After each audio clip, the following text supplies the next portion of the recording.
hours away from the historic second impeachment of Donald Trump, an impeachment very much caused by a big lie. John Avlon with a reality check.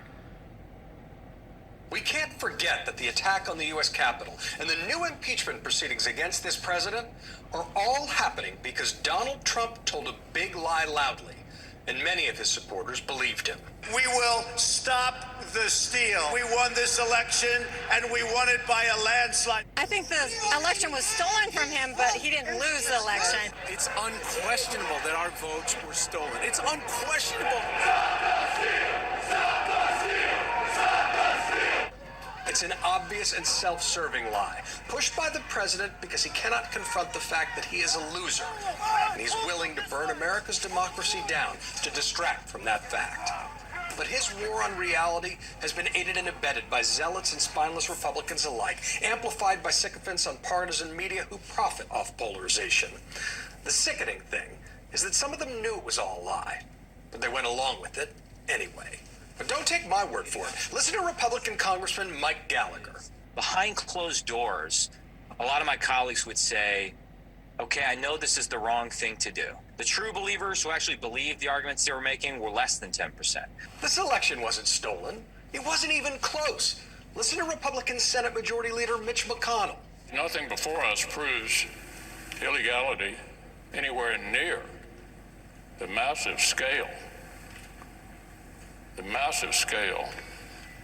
that would have tipped the entire election.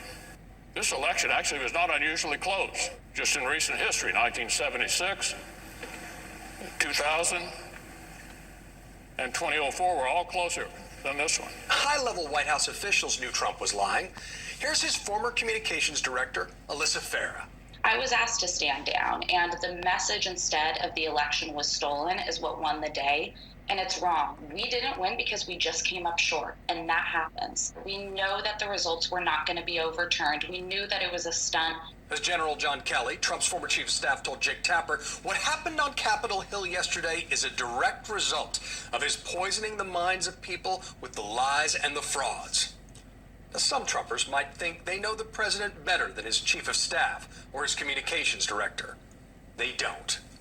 But what's been revealed is how dangerous lies become when they're weaponized. As Voltaire wrote, those who can make you believe absurdities can make you commit atrocities.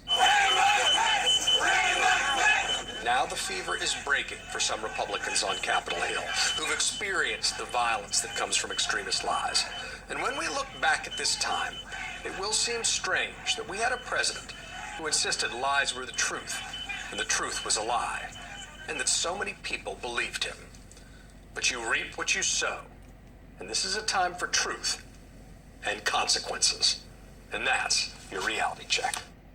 All right, thanks to John for that. We're getting new information just in about Republicans turning on Donald Trump this morning, and we're also getting, though, new statements from members of Congress that might very well incite more violence.